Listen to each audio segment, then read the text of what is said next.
이 귀한 시간 되게 하여 주시옵소서.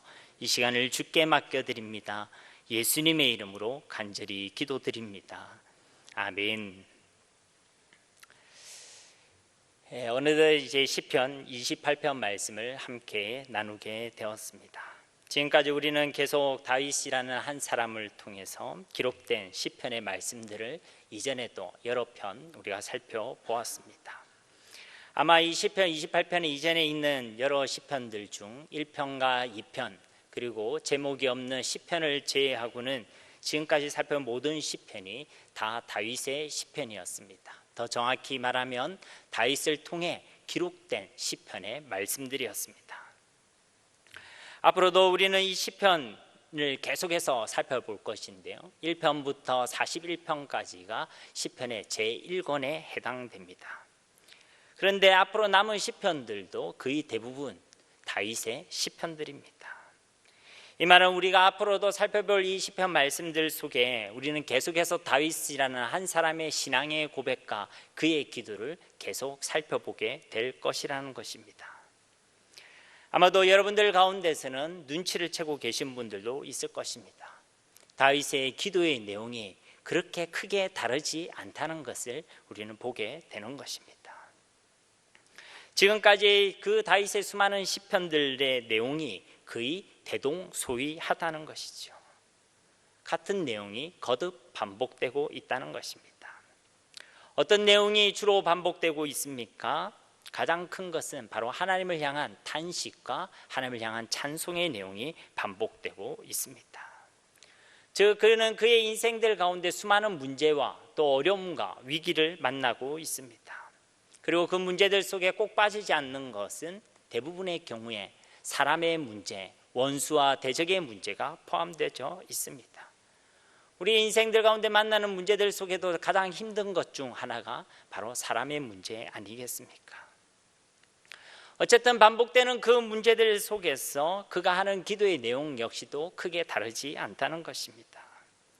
간단히 말해서 그 원수들과 대적들의 손 가운데서 그리고 그가 경험하고 있는 그 위기와 어려움 가운데서 하나님께서 나를 구원해 주십시오. 하나님께서 나를 인도해 주십시오.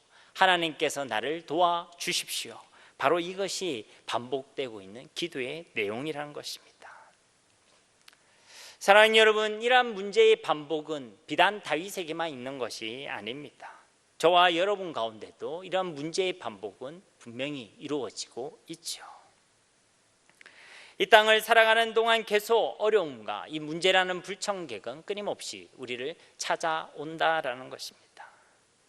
그렇기 때문에 우리의 기도의 내용 역시도 크게 다르지 않다는 것입니다. 우리 역시도 그 문제들 속에서 하나님의 구원과 하나님의 도우심과 하나님의 인도하심의 그 기도의 내용이 결코 빠질 수가 없다는 것이죠. 그런데 무엇이 고민스럽습니까? 도대체 이런 문제와 탄식과 이런 어려움과 이런 기도의 이 반복이 도대체 언제까지 계속되어야 하는 것일까? 이것이 바로 우리의 고민이고 우리의 갈급함이 아니겠습니까? 그래서 우리가 꼭 기억해야 될 한 사실이 있습니다. 그것은 무엇이냐면, 그렇게 우리 가운데 그런 문제가 반복된다면 그 문제가 반복되는 그 인생, 그런 우리의 인생은 실패한 인생인가? 라는 질문입니다. 수많은 문제들이 우리를 찾아옵니다. 마치 저 바닷가에 파도가 밀려오듯이 때로는 작은 파도, 때로는 큰 파도가 밀어닥치듯이 때로는 작은 문제가 오기도 하고 때로는 우리가 감당하지 못한 성난 파도와 같은 큰 문제가 우리를 찾아오는 것을 우리는 경험하게 되는 것입니다. 그렇게 문제가 계속 온다 했을 때 그러면 우리 인생은 실패한 인생이기 때문에 그렇냐라는 것입니다. 우리는 그 반복되는 문제 속에서 우리는 무엇을 해야 되겠습니까? 제가 무엇을 해야 되겠습니까? 라고 하는 이 질문 속에 감추어진 함정이 있습니다. 그것은 우리가 진짜 무엇을 해야 하는가라는 질문입니다. 사실 우리는 문제 속에서 무엇을 특별히 해야 될 필요가 없습니다. 왜냐하면 문제 속에 있는 우리 가운데 이미 하나님께서 함께 계시기 때문에 그런 줄로 믿습니다. 우리가 그 문제 속에 놓여져 있는 우리가 무엇을 하든 안 하든 무엇을 하기 전에 하나님은 여전히 우리와 함께 계시다는 것입니다. 중요한 것은 그것을 우리가 진짜 알고 있느냐, 우리가 그것을 진짜 믿고 있느냐. 그것을 믿는 사람은 자연스럽게 그 하나님을 바라보고 그 하나님께 나아가게 되어 있습니다. 간절한 마음으로 하나님께 기도하게 되어 있다는 것입니다. 날마다 우리 인생 가운데 그런 문제들이 찾아오기 때문에 우리는 날마다 하나님 앞에 나아가야 하는 것입니다. 우리의 문제가 반복되기 때문에 우리는 반복적으로 늘 하나님이 우리와 함께 계심을 기억해 내어야 하는 것입니다. 하나님의 도움이, 하나님의 구원이 없이는 단 한순간도 살아갈 수 없음을 고백하는 자들이 바로 하나님의 백성들인 줄 믿습니다. 우리에게 문제가 계속해서 반복된다면 우리는 계속해서 하나님을 찾으면 되는 것입니다. 반복되면 반복될수록 그때마다 우리는 우리와 함께 계신 하나님을 기억하고 그 하나님께 우리의 시선을 두면 된다라는 것입니다. 낮고 가난한 마음으로, 가난해질 수밖에 없는 그 마음으로 하나님을 찾는 바로 그 사람이 진짜 복 있는 사람인 줄로 믿습니다. 마태복음 5장 3절에도 심령이 가난한 자는 복이 있나니 천국이 그들의 것이며, 수많은 문제들이 있지만은 그렇다고 모든 사람이 다 하나님을 찾는 것은 아닙니다. 하나님을 떠나 있는 많은 사람들이 다 하나님을 찾는 것이 아니란 것이죠. 그 사람들은 오히려 하나님을 찾지 않습니다. 오히려 자기의 힘을 의지하고 자기의 경험을 의지하고 또 자기가 할 수 있다고 생각합니다. 문제 속에서 자기가 주인이라고 고백하는 자들 틀림없이 있다는 것이죠. 예수님을 안 믿는 사람은 당연하지만 예수님을 믿고도 하나님을 주라고 고백하지 못하고 자기가 주인 되어 자기가 그 문제 속에서 어깨에 힘을 주며 헤쳐나가려는 사람들이 있다라는 것입니다. 여러분, 이것은 결코 복이 아닙니다. 우리는 이것을 불복이라 할 수 있겠죠. 오늘 다윗과 같이 문제 속에서 낮고 가난한 마음으로 신실히 하나님을 바라보는 사람, 그 사람은 문제 가운데서 참으로 복 있는 사람이고, 그 문제를 만나서 그 문제 속에도 여전히 자기가 주인 되어 자기가 할 수 있다고 착각하는 그 사람은 여전히 불복인 사람이라는 것입니다. 거듭 말씀드리지만 문제 자체가 불복인 것은 아닙니다. 문제가 많은 인생, 우리는 그렇게 생각할 수 있겠죠. 세상 사람들 그리 이야기하지 않습니까? 내가 진짜 지지리도 복이 없는갑다. 그러니 내한테 문제가 많다는 것입니다. 여러분, 그렇다면 이 수많은 문제의 반복 속에 있는 이 다윗의 모습은 어떻습니까? 그는 처음부터 끝까지 이 문제 속에서 수많은 생명의 위기와 어려움 속에서 마지막 죽는 그 죽음의 직전까지도 이러한 문제들은 계속되었는데, 그렇다면 그의 인생은 정말 복이 지지리도 없는 그런 사람이라고 표현할 수 있겠습니까? 결코 아니지요. 왜냐하면 하나님의 말씀이 그를 복 있는 사람이라고 표현하고 있기 때문에 그런 것입니다. 사도행전 13장 22절 후반절에 보면 다윗에 대해 이렇게 평가하고 있죠. 내 마음에 맞는 사람이라 내 뜻을 다 이루리라. 하나님 마음에 쏙 드는 사람이라고 되어 있다는 것입니다. 적어도 이 말씀을 볼 때 우리는 그가 하나님께 쓰임받는 사람, 하나님의 뜻을 이루는 사람, 하나님께서 기뻐하시는 사람, 하늘의 복을 받은 사람임을 알 수 있다는 것이죠. 여러분, 그러면 왜 다윗은 복 있는 사람입니까? 그의 인생에 수많은 문제가 있음에도 불구하고 왜 그는 복 있는 사람이라고 성경은 평가하고 있는 것입니까? 여러분, 시편 전체를 보십시오. 시편의 전체를 여는 첫 구절은 복 있는 사람은 이란 것입니다. 진짜 행복한 사람이 어떤 사람인지 우리에게 알려줄 것 같이 딱 대문이 열렸지 않습니까? 그런데 그 문을 열고 딱 들어가 봤더니 다윗의 시편들이 등장합니다. 그런데 그 시편 등의 대부분의 내용은 다 탄식의 내용들입니다. 그때 우리는 당황하게 되겠죠. 행복한 사람이 어떤 사람인가? 누가 행복할 수 있는가 하고 문을 열어봤더니 그 안에 들려오는 소리는 다 탄식의 내용이라는 것입니다. 정확히 얘기하면 성경은 그 탄식이 복이라고 이야기하고 있는 것입니다. 왜냐하면 그 탄식이 하나님을 기억하고 하나님의 우리와 함께 계시다는 것을 알고 하나님께 드리는 탄식이기 때문에 그것이 복이 되는 줄로 믿습니다. 하나님께 구원을 요청하는, 하나님께 도움을 요청하는 그 기도의 내용이 바로 복이다라고 시편은 우리에게 지혜를 주고 있는 것입니다. 이것이 이 땅을 살아가는 하나님의 백성의 지혜, 그리고 우리가 살아가야 될 삶의 내용인 줄 믿습니다. 오늘 시편 28편에도 다윗의 이러한 신앙과 이러한 삶은 잘 드러나 있습니다. 시편 28편에도 어김없이 다윗은 위기를 만나고 있습니다. 그가 하나님을 인정하지 않는 여러 원수들로부터 생명의 위협을 당하고 또 어려움을 당하고 있습니다. 다윗은 또 어떠했을까요?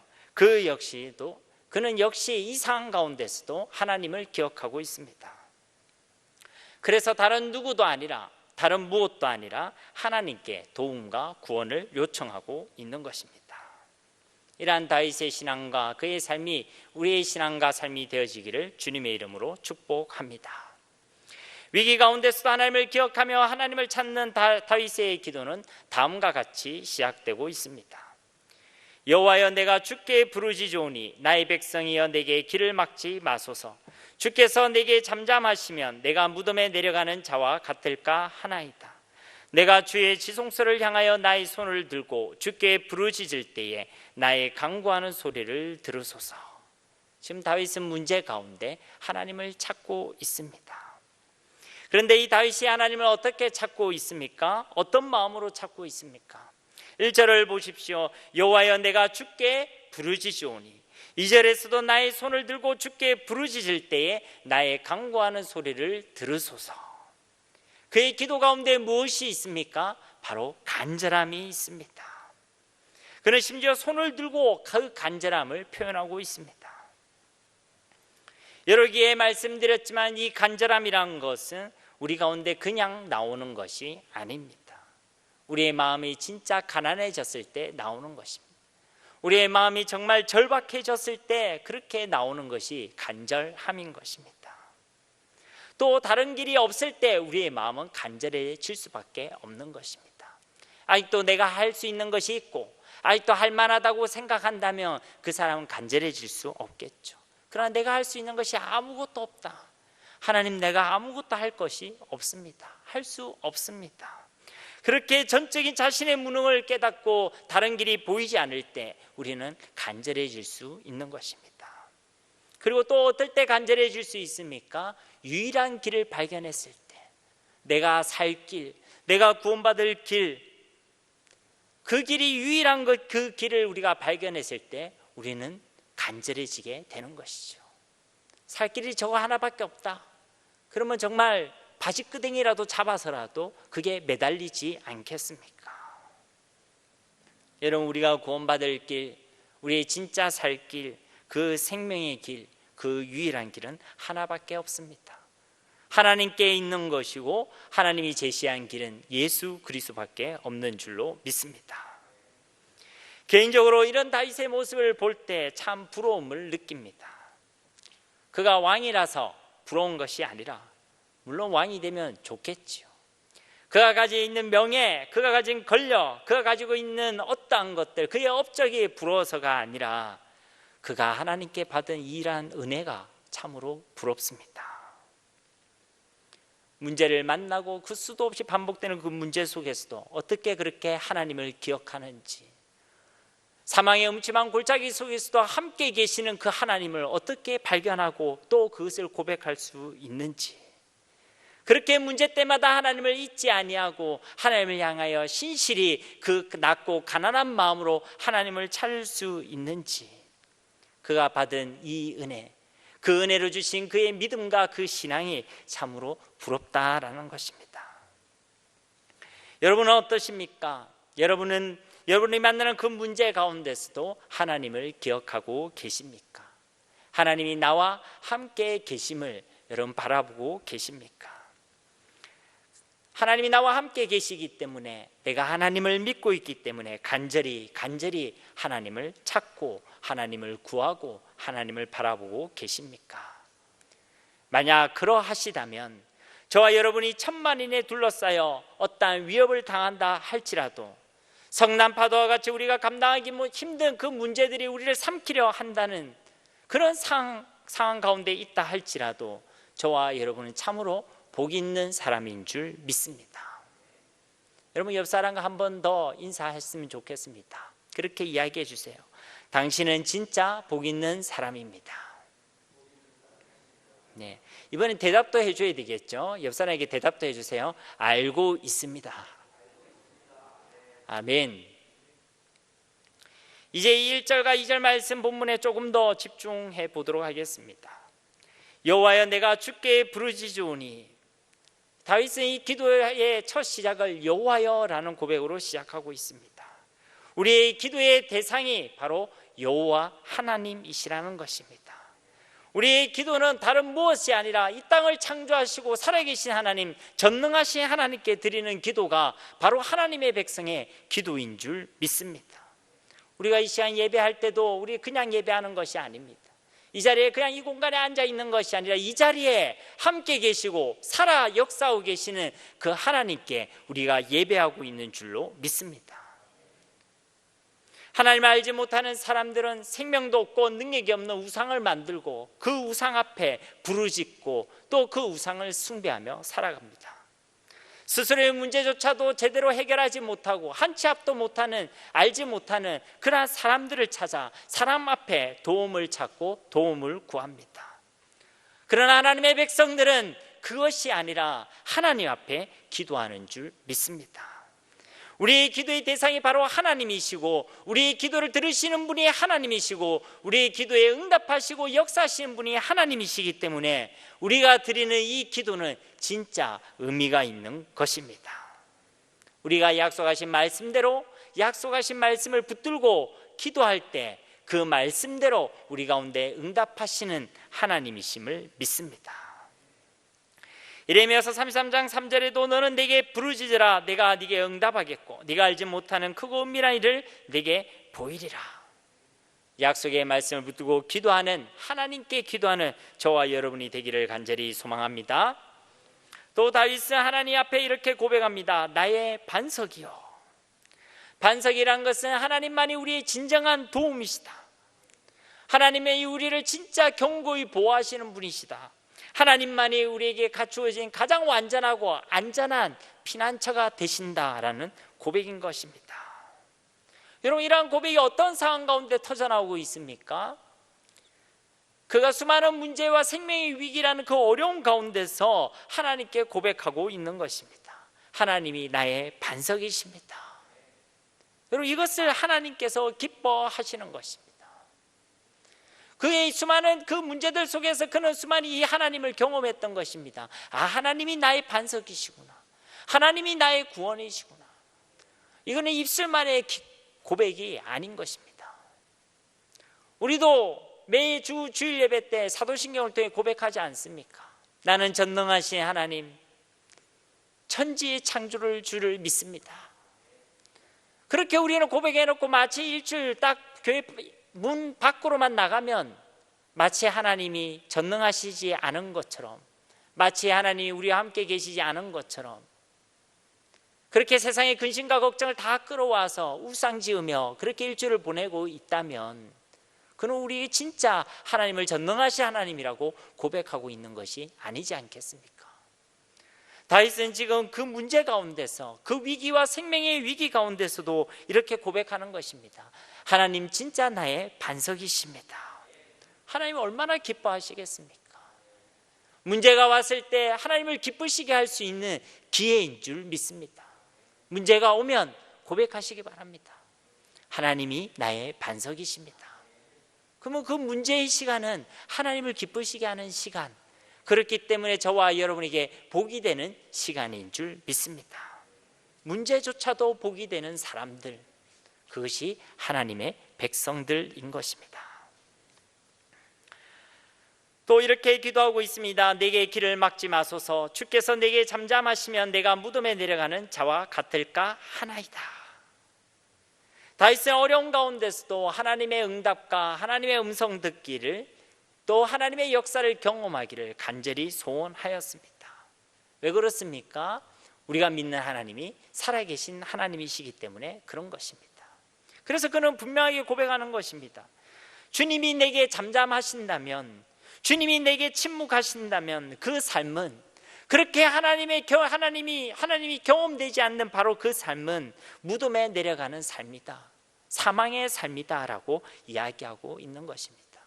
여기에 다윗의 두려움과 다윗의 간절함이 있는 것이죠. 요한계시록 3장 1절에 보면 7교회 중 4대 교회에게 책망하시는 예수님의 말씀이 있습니다. 4대 교회의 사자에게 편지하라. 하나님의 7년과 7뼈를 가지신 이가 이르시되 내가 네 행위를 아노니 네가 살았다 하는 이름은 가졌으나 죽은 자로다. 살았다라고 이야기하지만 사실은 죽은 자다라고 이야기하는 것입니다. 여러분, 생명이 있으면 생명의 증거가 나타나는 것이 당연한 것입니다.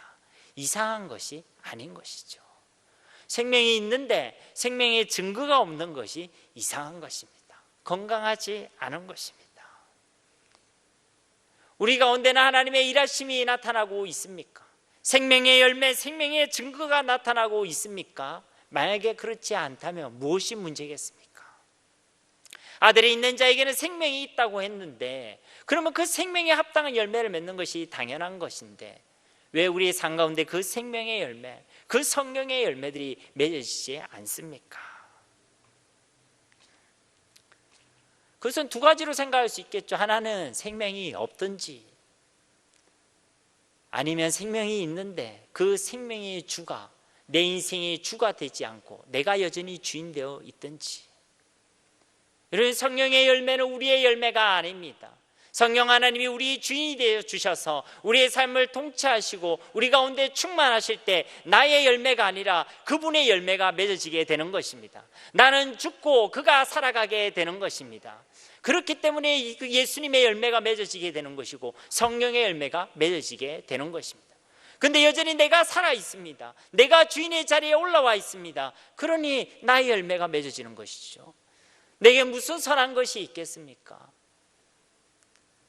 내 삶 가운데 생명의 열매가 맺어지려면 내가 생명의 주로 고백한 그분이 진짜 우리 인생의 주인이심을 고백하고 성령의 충만한 은혜가 우리 가운데 있어야 될 줄 믿습니다. 이것이 우리의 기도의 제목이란 것입니다. 다윗 역시도 이것을 놓고 하나님께 기도하고 이것을 갈급해 하고 있다는 것입니다. 2절 말씀에 보면 주의 지성소를 향하여 나의 손을 들고 주께 부르짖을 때에 나의 간구하는 소리를 들으소서. 주님의 지성소라는 것은 하나님이 계신 곳입니다. 그곳에는 언약궤가 있죠.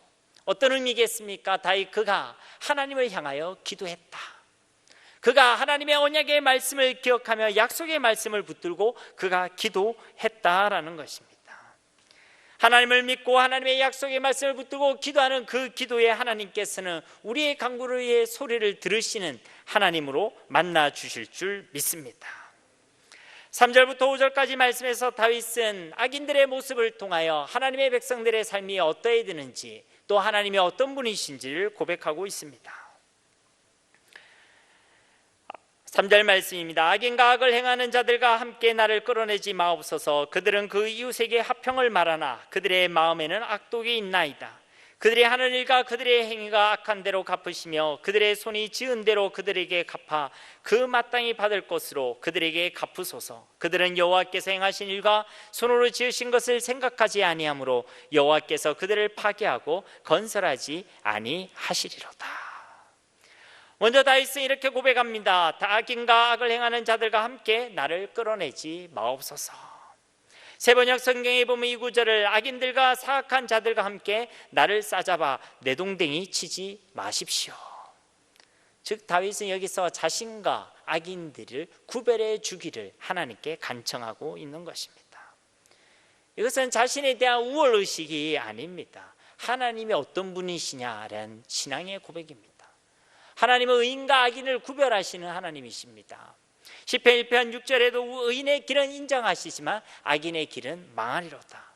왜 의인과 악인을 구별하시겠습니까? 그가 공의로우신 거룩하신 하나님이시기 때문에 그런 것입니다. 하나님이 거룩하시다, 공의롭다, 이것이 다윗의 고백이죠. 그리고 하나님이 그러하시기에 그 역시도 하나님 앞에 거룩한 삶을 결단하는 내용인 것입니다. 여러분, 사랑하면 서로 닮아간다는 말이 있죠. 그리고 실제로도 그렇습니다. 우리가 하나님을 사랑하면 사랑할수록, 하나님을 알아가면 알아갈수록 우리 역시도 하나님을 닮아가게 되어 있는 것입니다. 하나님의 사랑과 하나님의 성품을 닮아가고요, 하나님의 거룩함을 닮아가게 되어 있는 것입니다. 그러니 하나님의 백성들이 이 땅에 하나님을 떠나 있는 저 믿지 않는 사람들과 결코 똑같을 수가 없다는 것이죠. 구별될 수밖에 없는 것입니다.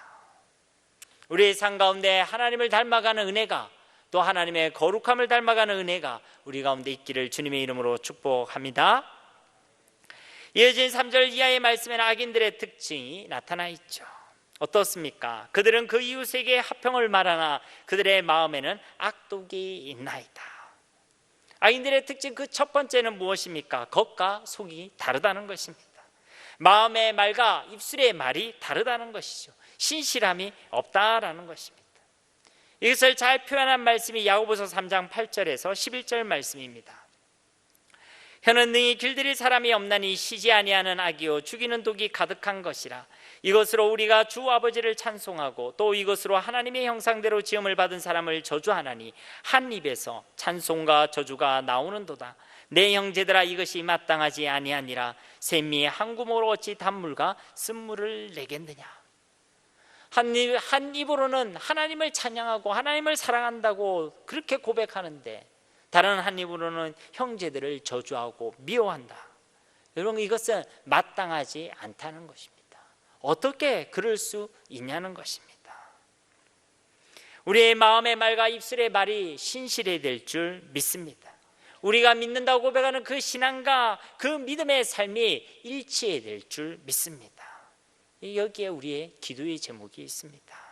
우리가 살아내야 될 삶의 내용이 있다라는 것입니다. 두 번째로, 악인들은 어떤 특징을 가지고 있습니까? 합평을 깨뜨리죠. 겉으로는 합평을 말하지만 실제는 그 합평을 깨뜨립니다. 교회가 잘 되었으면이라고 이야기하지만 사실은 뒤에서는 교회를 분열하고 교회를 찢는 것이죠. 그 사람을 위해서, 그 사람이 안타깝다 이야기하면서 사실은 자기 편을 만들고 또 세력을 만들고 그렇게 갈래갈래 나눠지게 되는 것이죠. 여러분, 이것은 하나님께서 결코 기뻐하시는 것이 아닙니다. 에베소 4장 3절에 보면 평안이 매는 줄로 성령이 하나 되게 하신 것을 힘써 지키라. 마태복음 5장 9절에도 합평하게 하는 자는 복이 있나니 그들이 하나님의 아들이라 일컬음을 받을 것이며, 합평하게 하는 바로 그들이 바로 하나님의 백성들, 하나님의 자녀라는 것입니다. 우리가 속한 모든 공동체와 우리의 살아가는 모든 공동체 속에 하나 되게 하는, 또 그 하나 되게 하는 하나님의 역사에 쓰임받는 저와 여러분이 되기를 간절히 소망합니다. 또 어떤 특징을 가지고 있습니까? 그들은 여호와께서 행하신 일과 손으로 지으신 것을 생각하지 아니한다. 그들은 하나님을 생각하지 않습니다. 세번역 성경에 보면 이 구절을 주님께서 하신 놀라운 일들을 대수롭지 않게 여기고 손수하신 일들을 하찮게 여기는 그들이다. 쉬운 성경에는 그들은 여호와의 업적들과 그 손으로 하신 일들이 안중에도 없다, 인정하지 않는다, 그렇게 표현되어 있습니다. 즉 하나님을 인정하지 않는 것이죠. 하나님께서 그 손으로 기름 부으신 왕, 그 다윗을 인정하지 않았습니다. 그들은 그 왕을 통해 하나님께서 세운 신정왕국을, 이 땅의 모형으로 세운 그 이스라엘 왕국을 인정하지 아니했죠. 그래서 침공하고 반역하고 전복시키려 했습니다. 우리가 볼 때는 한 왕을, 또 한 국가를 인정하지 않은 것 같지만 사실은 하나님을 인정하지 아니한 것입니다. 하나님의 주권과 하나님의 섭리와 하나님의 권위를 인정하지 않았다는 것이죠. 그들은 하나님이 행하신 일들을 그래서 우습게 여겼고 하나님이 없는 것처럼 그렇게 행동하며 살아왔습니다. 그게 악인들의 특징이죠. 이런 악인들의 특징은 시편 10편 4절에서도 잘 나타나 있습니다. 악인은 그의 교만한 얼굴로 말하기를 여호와께서 이를 감찰하지 아니하신다 하며 그의 모든 사상에 하나님이 없다 하나이다. 하나님이 없다 하나이다. 하나님이 없는 것처럼 살아갑니다. 하나님을 인정하지 않죠. 하나님의 창조도, 하나님의 구원하심도, 하나님의 섭리, 하나님의 주권도 결코 인정하지 않습니다. 그러나 하나님의 자녀된 저와 여러분은 하나님을 인정해야 될 줄 믿습니다. 하나님께서 이 우주 만물을 창조하셨습니다. 하나님만이 우리의 구원이십니다. 하나님께서 지금도 이 땅을 다스리시고 이 땅을 통치하고 계십니다. 나의 나된 것은, 나에게 주어진 모든 상황과 이 모든 환경은 다 하나님의 주권 속에서 주어진 것들입니다. 이것을 인정하는 자들이 바로 하나님의 백성들이라는 것입니다. 여러분, 우리가 하나님을 인정하는 것은 어떤 것이겠습니까? 하나님이 우리의 주인이심을 인정하는 거겠죠. 앞서 이야기한 그런 내용들을 우리가 인정하는 것입니다. 보이지 않는 그 하나님은 하나님의 말씀을 통해 계시되어 있죠. 하나님의 말씀을 하나님의 말씀으로 인정하는 것이 바로 하나님을 인정하는 것입니다. 성경을 폈는데 하얀 것은 종이고 까만 것은 글자고가 아니라 이 성경 66권의 말씀이 바로 하나님 주신 하나님의 말씀임을 인정하는 것이 하나님을 인정하는 것입니다. 다윗의 대적들은 그 다윗이라는 왕을 인정하지 않았고 또 그를 통해 세워진 그 나라를 인정하지 않았지만 우리는 그렇게 하면 안 됩니다. 주께서 피로 값주고 사실 이 교회를 우리는 인정해야 될 줄 믿습니다. 그것이 하나님을 인정하는 것이에요. 주님이 세우신 주의 종들과 각 사역 공동체에 세워진 사역 리더들을 인정하는 것이 곧 하나님을 인정하는 것입니다. 4절과 5절 말씀에 보면 서로 표현들이 대조되어 있는 표현들이 있습니다. 4절에 보면 그들이 하는 일과 그들의 행위, 그들의 손이 지은 대로라는 표현과 5절에 보면 여호와께서 행하신 일, 그리고 여호와께서 손으로 지으신 일이라는 표현이 서로 대조되어 있죠. 4절 말씀은 그런 인생의 행위, 그런 손이 행했던 모든 것들은 죄악과 심판의 결과를 낳게 되는 것을 알 수가 있습니다. 그러나 하나님이 어떻습니까? 하나님의 일은, 하나님께서 행하시는 그 모든 일은 의로우시고 우리를 구원하시는 생명의 사역인 줄 믿습니다. 우리 인생은 실패뿐이고 죄뿐인데, 그런데 자꾸만 자기가 주인 되어져서 자기가 한다라는 것은 그것은 어리석은 일입니다. 그런데도 자기를 믿는다, 이만큼 우둔한 선택은 없겠지요. 여러분, 하나님을 인정하시고 하나님을 주로 고백하는 지혜와 은혜가 있기를 주님의 이름으로 축복합니다. 6절 이하의 말씀에서는 이제 급격한 내용의 전환이 이루어지고 있습니다. 5절 말씀까지에는 절박함이 있죠. 그리고 탄식의 소리가 들려오고 있습니다. 그러나 6절에서는 분위기가 반전되고 있습니다. 하나님을 향한 찬송이 울려나고 있습니다. 하나님을 향한 소망과 기쁨의 찬양이 이 귓가에 들리고 있다라는 것입니다. 우리가 볼 때는 좀 이상하게 보일 수 있습니다. 다윗이 이 시편의 노래를 부르고 있을 때에, 또 이 기도를 드리고 있을 때에 누군가 그를 지켜봤다면 좀 이상한 사람 아닌가 생각했을 수도 있습니다. 왜 그렇겠습니까? 5절까지 기도할 때는 막 울고 있는데, 막 손을 들고 절박하고 있는데 6절부터는 완전히 달라져서 막 웃고 있으니, 울다가 웃으면, 우리나라 격언에도 어떤 말이 있습니까? 울다가 웃으면 엉덩이에 뭐가 난다고요? 뿔이 난다고 저는 배웠는데요. 여러분, 이것이 바로 우리 인생이 가지고 있는 연약함입니다. 우리에게 주어진 환경과 그 상황 가운데 일비할 수밖에 없는 것이 우리 인생의 모습, 또 우리가 가지고 있는 연약함이라는 것입니다. 시험을 쳤는데 다 틀린 줄 알았는데 막상 결과를 바라보니까 그 시험 성적이 90점이 넘었다. 그러면 망한 얼굴이 웃는 얼굴로 바뀌게 되겠죠. 사업을 하다가 망한 줄 알았는데 짐을 정리하다 보니 묵은 통장 속에 100억이 들어있더라. 우는 얼굴이 웃는 얼굴로 바뀌겠죠. 여러분, 사람은 그렇습니다. 그런 상황의 변화야, 환경의 변화가 있어야지만 마음이 변하는 것이 사람의 모습이죠. 그리고 그런 상황과 환경의 변화에 따라 마음이 변할 수밖에 없는 것이 우리의 연약함입니다. 그런데 다윗을 보십시오. 다윗은 어떻습니까? 그에게 여전히 이 상황이 계속되고 있습니다. 그를 향한 생명의 위협이 계속되고 있고, 그가 감당하기 힘든 그런 어려움들이, 그런 문제들이 계속 그의 주변에 남아 있습니다. 상황과 환경은 달라지지 않았습니다. 그런데 그는 하나님을 향해 기쁨을 고백하고 감사를 고백하고 하나님을 찬양하고 있다라는 것입니다. 무엇이 그로 하여금 이러한 놀라운 반전을 경험하게 한 것입니까? 바로 하나님의 은혜입니다.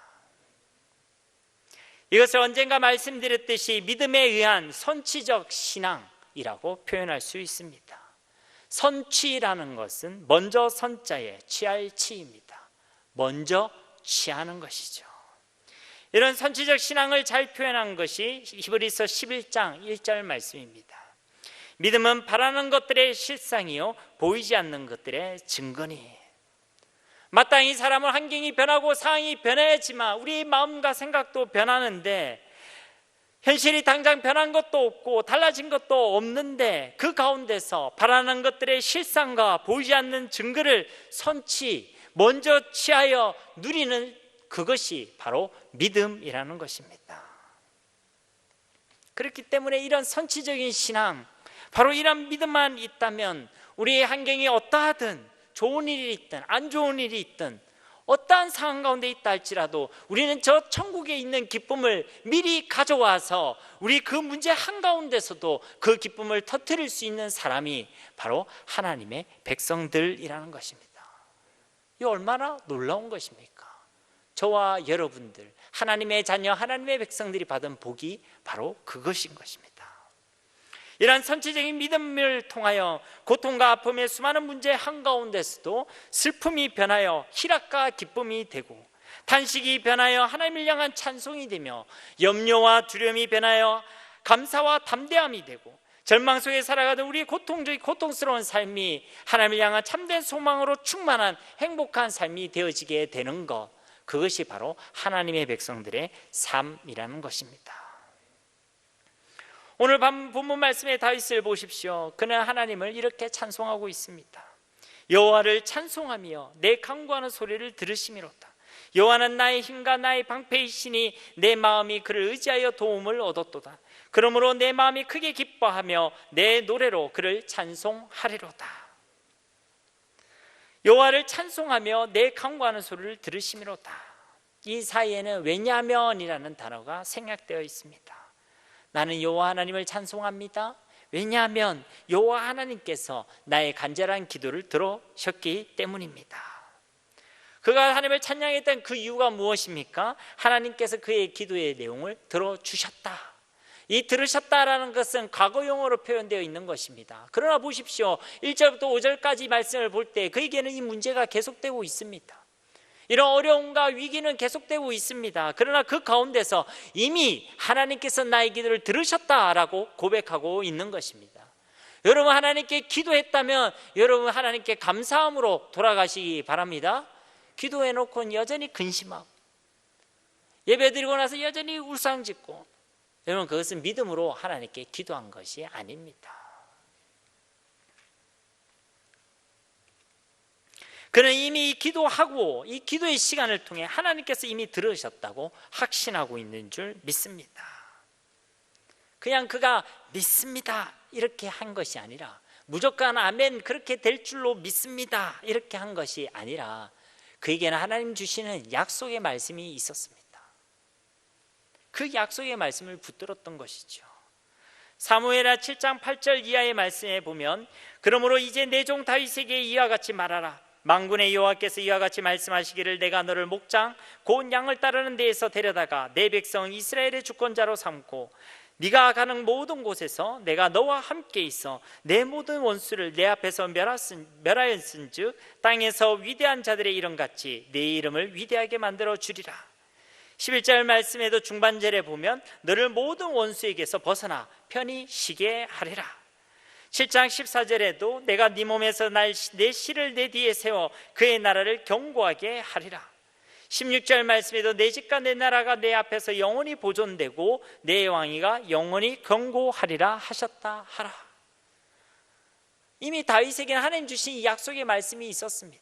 어떠한 원수들과 어떠한 어려운 가운데서 하나님이 함께 하시겠다, 그 원수들을 이기게 하시겠다. 내가 내 가정과 내 가문과 내 왕위를 견고히 세우겠다. 내 씨를 통하여 이 메시아에 대한 약속의 말씀을 그에게 주셨다라는 것입니다. 그러니 그가 어떤 위기와 어려움 가운데서도 그는 하나님을 믿고 하나님을 바라볼 수가 있었다라는 것이죠. 여러분, 하나님 말씀을 믿지 않는 것을 우리는 불신이라고 이야기합니다.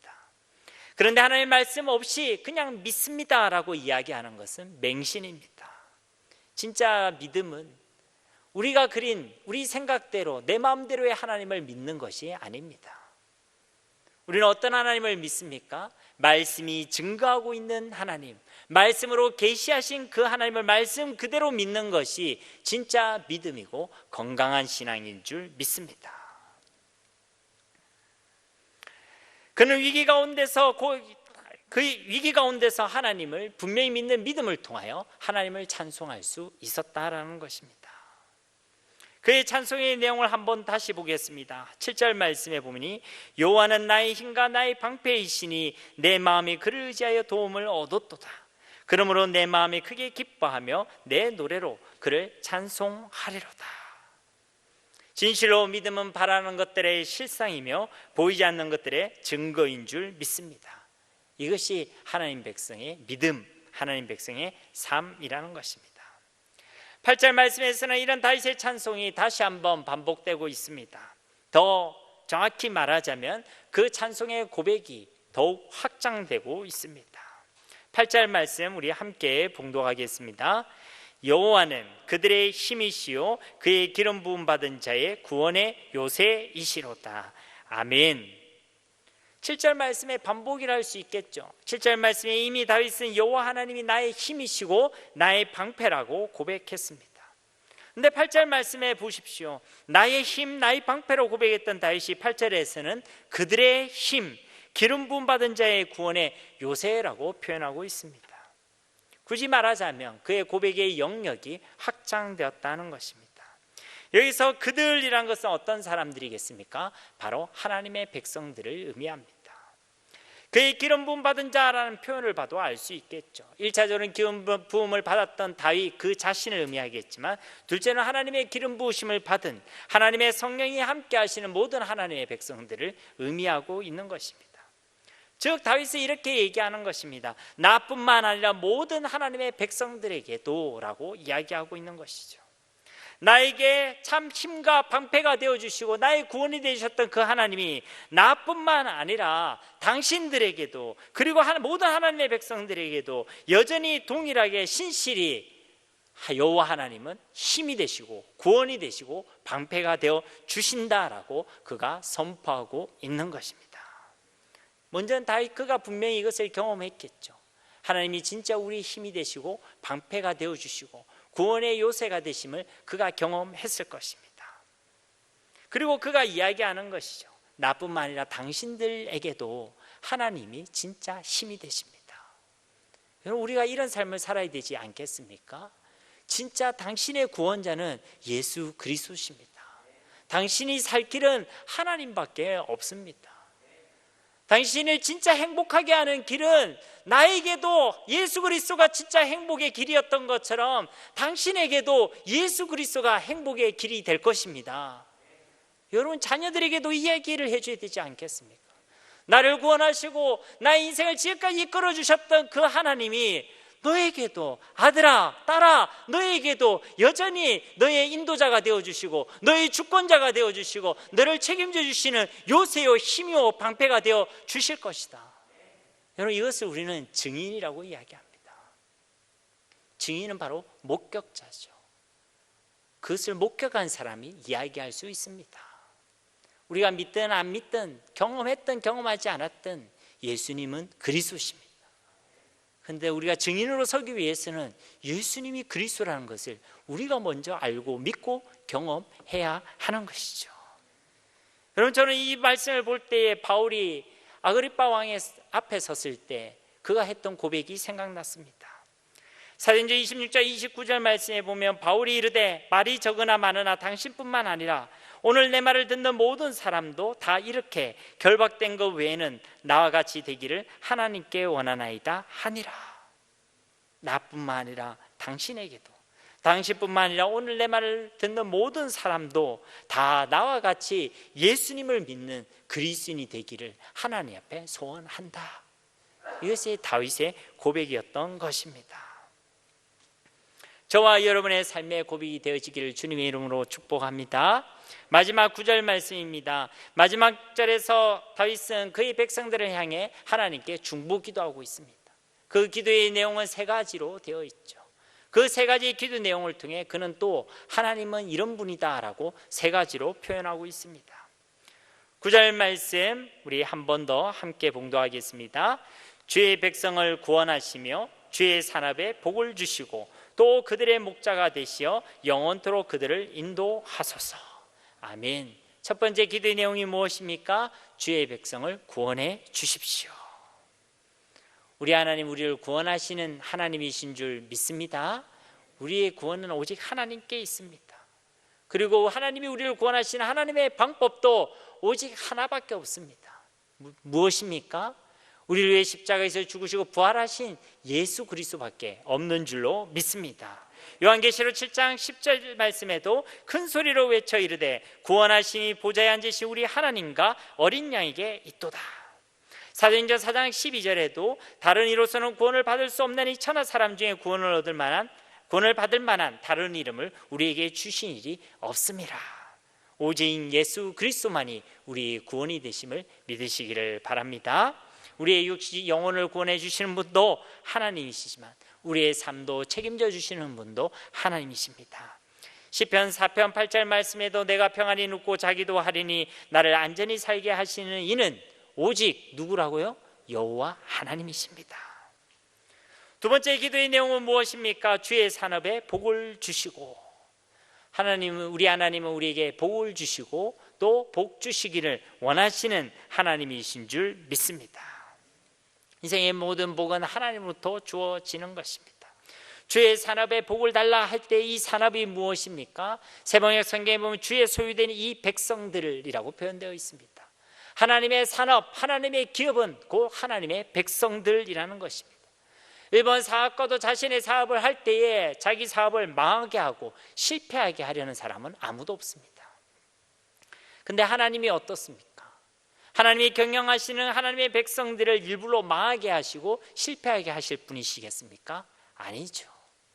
베드로전서 2장 9절에도 우리를 하나님의 소유라고 분명히 표현하고 있습니다. 우리는 하나님의 산업입니다. 그렇기 때문에 하나님은 우리에게 복을 주시는 것입니다. 처음 사람을 창조하시고 나서도 하나님은 복을 주셨죠. 하나님이 그들에게 복을 주시며 그들에게 생육, 번성, 충만 그리고 땅을 다스리고 정복해라고 말씀하셨습니다. 창세기 5장 2절에 보면 남자와 여자를 창조하셨고 그들이 창조되던 날에 하나님이 그들에게 복을 주시고 그들의 이름을 사람이라 일컬으셨더라. 하나님이 창조하시고 사람이라고 부르기 전에 일단 복을 주셨다는 것입니다. 말씀의 순서상 그렇다는 것이죠. 우리도 아이를 딱 낳으면, 애가 태어나면 뭐라고 얘기합니까? 야, 네 이름은 아무개야, 홍길동이야, 이렇게 이야기하기 전에 우는 아이에게 젖을 물리죠. 그와 똑같은 것입니다. 하나님 우리에게 복을 주시길 원하시는 하나님이신 줄 믿습니다. 예레미야서 29장 11절에도 여호와의 말씀이니라 너희를 향한 나의 생각을 내가 하나니 평안이요 재앙이 아니니라 너희에게 미래와 희망을 주는 것이니라. 그러니 하나님의 마음을 오해하지 마시길 바랍니다. 세 번째 기도는 또 그들의 목자가 되시어 영원토록 그들을 인도하소서. 우리 하나님은 영원토록 우리를 인도하시는 하나님, 영원토록 우리를 책임져 주시는 하나님이신 줄 믿습니다. 우리 할 일은 무엇이죠? 하나님을 하나님으로 인정하는 것입니다. 하나님이 우리의 주인 되심을 인정하는 것이 진짜 믿음인 줄 믿습니다. 말씀을 맺도록 하겠습니다. 우리 인생 가운데 문제가 많다고 그것이 불행이거나 불복인 것은 아닙니다. 중요한 것은 그 문제 속에 우리가 어떻게 하고 있느냐는 것입니다. 우리와 함께 계신 그 하나님을 내가 알고 믿고 있는가? 하나님을 믿기 때문에 하나님을 간절히 찾고 있는가? 진짜 하나님이 우리를 진실로 구원하시는 구원의 하나님, 우리에게 복 주시길 원하시는 그러한 하나님, 우리를 온전히 책임져 주시고 우리를 인도하시는 하나님이심을 진짜 알고 있는가? 그렇게 하나님을 알고 믿고 있는가? 이것이 중요한 것입니다. 우리가 진짜 하나님을 그렇게 알고 믿고 있다면 우리의 삶 가운데 하나님의 놀라운 역사들이 나타날 것입니다. 수많은 문제 가운데 둘러싸였다 할지라도 다윗이 그러했던 것처럼 이 선취적인 믿음을 통하여 저 천국의 기쁨과 감사를 가져와서 우리의 매일의 삶을 하나님을 향한 찬송으로 채워나가게 될 것입니다. 이러한 은혜와 복이 우리 가운데 있기를 주님의 이름으로 축복합니다. 우리 끝으로 한번 따라해 봤으면 좋겠습니다. 하나님 백성의 삶은 복 있는 삶이다. 아멘. 이러한 은혜가 우리 가운데 있기를 예수님의 이름으로 간절히 축원드립니다. 우리 말씀을 붙들고 이 시간 합심으로 함께 기도하도록 하겠습니다. 기도합니다. 하나님 감사합니다. 오늘도 우리에게 하나님의 귀한 말씀 주심을 감사드립니다. 우리는 정말로 자격이 없는 자들인데 하나님의 그 어떠한 공로도 세운 것이 없는데 하나님 우리를 사랑하셔서 하나님의 귀한 백성 복 있는 하나님의 사람으로 세워주심을 주님 감사드립니다. 우리는 우리 인생 가운데 있는 그 문제들이 왜 계속되고 왜 반복되는지 때로는 하나님 것이 이해되지 않아서 하나님께 많은 의문의 물음표를 던질 때가 많이 있지만 하나님 그 가운데서 신실히 하나님을 믿고 하나님을 알고 하나님을 믿음으로 고백했던 그 다윗의 신앙의 고백이 그가 받았던 이 놀라운 은혜가 우리 가운데에도 있기를 간절히 소망합니다. 우리에게 분명히 한 믿음이 있어서 우리 역시도 저 천국의 기쁨과 감사와 감격을 우리가 다니는 살아있는 매일의 삶 가운데 먼저 가져와서 그것을 고백하며 그것을 누리며 우리의 매일의 삶이 하나님 나라로 누려지는 귀한 은혜를 우리 가운데 있기를 간절히 소망하오니 하나님 우리 가운데 은혜를 베풀어 주시고 주신 말씀이 우리 가운데 그대로 이루어지는 하나님의 놀라운 역사가 있게 하여 주시옵소서. 우리를 복 있는 인생 복 있는 삶으로 불러주심을 감사드립니다. 하나님의 백성으로 불러주셨사오니 주의 영광을 위하여 살아가게 하시고 하나님을 인정하며 하나님이 우리 주인이심을 분명히 고백하며 살아가는 믿음의 삶이 되게 하여 주시옵소서. 감사드리며 예수님의 이름으로 간절히 기도드립니다. 아멘.